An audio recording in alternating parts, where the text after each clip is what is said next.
Hey everybody, what's going on? Hellmite here, bringing you another video from Grab the Lantern today. Today I wanted to talk about one of the biggest bugbears of the preseason, which is Heartsteel. Now, it's still early days yet. I don't want to make any egregious accusations of an item being completely busted or overtuned or what have you, but I think it's fair to say at this point that a lot of players, myself included, consider Heartsteel to be maybe a little bit on the strong end in particular. So today I wanted to talk a little bit about what it is that makes Heartsteel so strong, how Riot could potentially fix Heartsteel, and what we can do in the meantime. So first, to talk about the item itself. Heartsteel, in case you haven't played on the new patch yet, is a new tank mythic item. It gives health regeneration, and ability haste, and has a mythic passive that gives you 1% increased maximum health and a couple percent increased size for every legendary item you finish from there. This is all well and fine, and this generally doesn't seem too bad. However, what the issue with the item is the unique passive on it. With Heartsteel, over 3 seconds while you're within 700 range of an enemy champion, you charge up your next auto attack, causing it to deal bonus damage based on your maximum health, and 10% of the damage you deal is returned to you in the form of health, of permanent maximum health. Now, again, this doesn't seem too bad, but it only takes a little bit of time of thinking about it to realize what the issue with Heartsteel is. Heartsteel, first of all, is multiplicative. The dealing damage based on your maximum health, then returns some of that damage as maximum health, increasing the damage of the next time you proc the item, which then gives you more maximum health than you got last time, etc., etc. It stacks up very, very quickly and means that over, especially a long period of time, you're going to be doing a metric ton of damage with the auto attack, as well as getting to, frankly, ludicrous amounts of maximum health. I believe before this patch came out, the 5,000, 6,000 health range on any champion was sort of unattainable unless you were itemizing strictly health and playing champions like Cho'Gath or Sion, who can permanently increase their maximum health basically forever.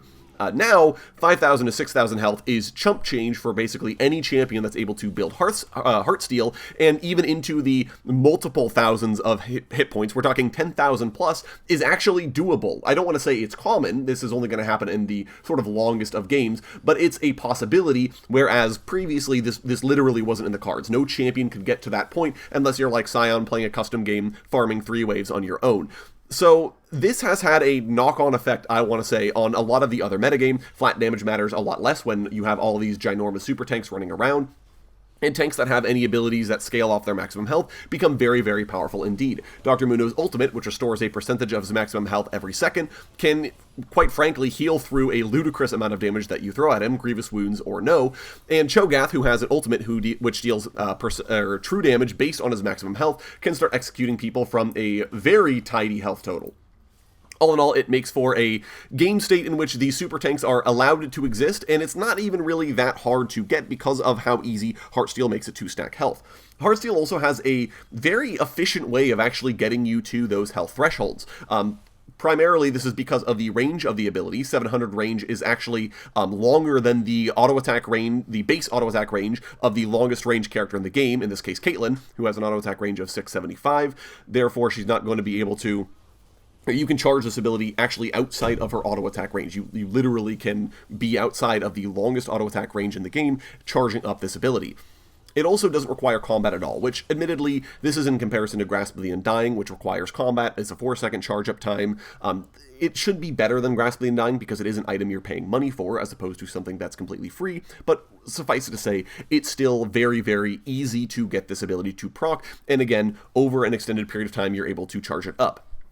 Admittedly, Heartsteel does say you need to be participating in PvP interactions. However, this is also compensated for by one other aspect of Heartsteel, which is that it only has a per-target cooldown, not an overall cooldown, meaning that in the middle of a team fight, you dive in the middle of 3 enemy team members, you can proc Heartsteel on every single one of them. And I'm not saying you're going to walk up to each of them and auto-attack them in turn, but maybe you're skirmishing with a frontliner and you proc it, and then you realize a backliner is overextended, so you flash on them, and you proc it because 700 range, you were already stacking it, and then they get away from you, and the support is left nearby, and you auto-attack them for a third proc.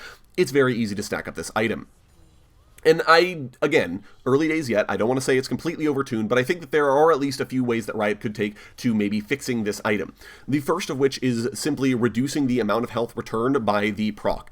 This not only deals with the sort of multiplicative effect of this item. If you're getting less health back per proc, then it means that your next attack does less damage, meaning that you're not getting as much health per proc as you wanted, which means it takes a lot longer for this item to stack up. I think that would be totally fair. Or reducing the range of this ability overall. Saying, for example, you have to be within 500 range, meaning that it's going to take a lot longer for you to actually get in range to start proccing this item, which feels a lot more fair in my opinion.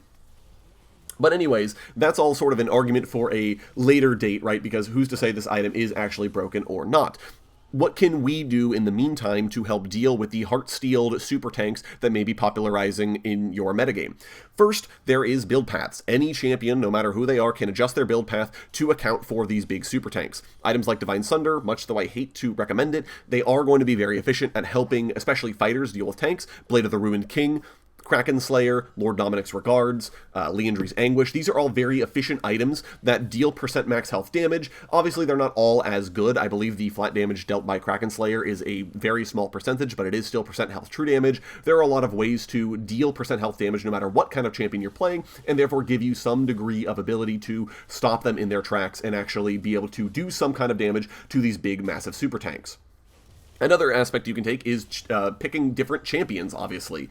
There are quite a few champions in the game, I believe like one in every role, who can deal percent max health damage. Obviously, you have a champion like Viego, who has Blade of the Ruined King as his passive. You have champions like Lilia, who deals percent max health magic damage and can deal true damage in an AoE that allows her to help chew through these tanks. And of course, you have the good old standbys, the champions that deal percent max health true damage, in this case, Vayne and Fiora. These champions will all be, they don't care how much maximum health you've been able to stack up, they're going to be able to do significant amounts of damage regardless, and so I would recommend keeping them in your wheelhouse when you realize you're playing against enemy teams that are likely going to be stacking up a ton of maximum health with Heartsteel. Of course, one of the other things you can do is just try to bully tanks. Tanks are actually significantly weaker in the early stages of the game. It kind of took me a while to realize, but Sunfire Aegis was a huge deal in giving tanks like a ton of bonus damage. And you don't really have an item that does that anymore. A lot of these items give you either a windowed area of damage, Heartsteel, for example, proccing it once is sort of all the damage the item gives you, or Jack-Show the Protean, which gives you a ton of resists and does have the drain effect to do some damage, but again, it's not a significant amount of damage. So in that regard, tanks are a lot weaker in the early stages of the game, and if you just play lane bullies, you can stop the tank from getting to their Heartsteel. Heartsteel does have to be purchased first if you want to have any opportunity of stacking it up, and as a result, a lot of junglers aren't going to be able to buy it. The later you get your Heartsteel, the less time you're going to have to stack it, and of course, if you end the game at 20 minutes, Heartsteel's health gain isn't going to be as efficient as it otherwise might have been. As a result, you have a ton of ways of potentially dealing with this, which, again, is maybe why I'm saying this item may not be broken, but I did want to talk about it because it feels borderline to me. I called it out in my patch note rundown, mentioning players on PvE were getting banned for using it to get literally billions of health in custom games. So I wanted to make this video, and I hope you guys enjoyed it and found it useful. Let me know your own tips for dealing with Heartsteel and what you think of Heartsteel's balance in general down in the comment section below. I'd love to hear your guys' thoughts. If you enjoyed the video today, go ahead and leave it a like, and if you really enjoyed the video, consider subscribing. I upload a video every Monday, Friday, and on patch days as well. Once again, thank you guys so very much for watching. I do appreciate it, and I'll talk to you all later.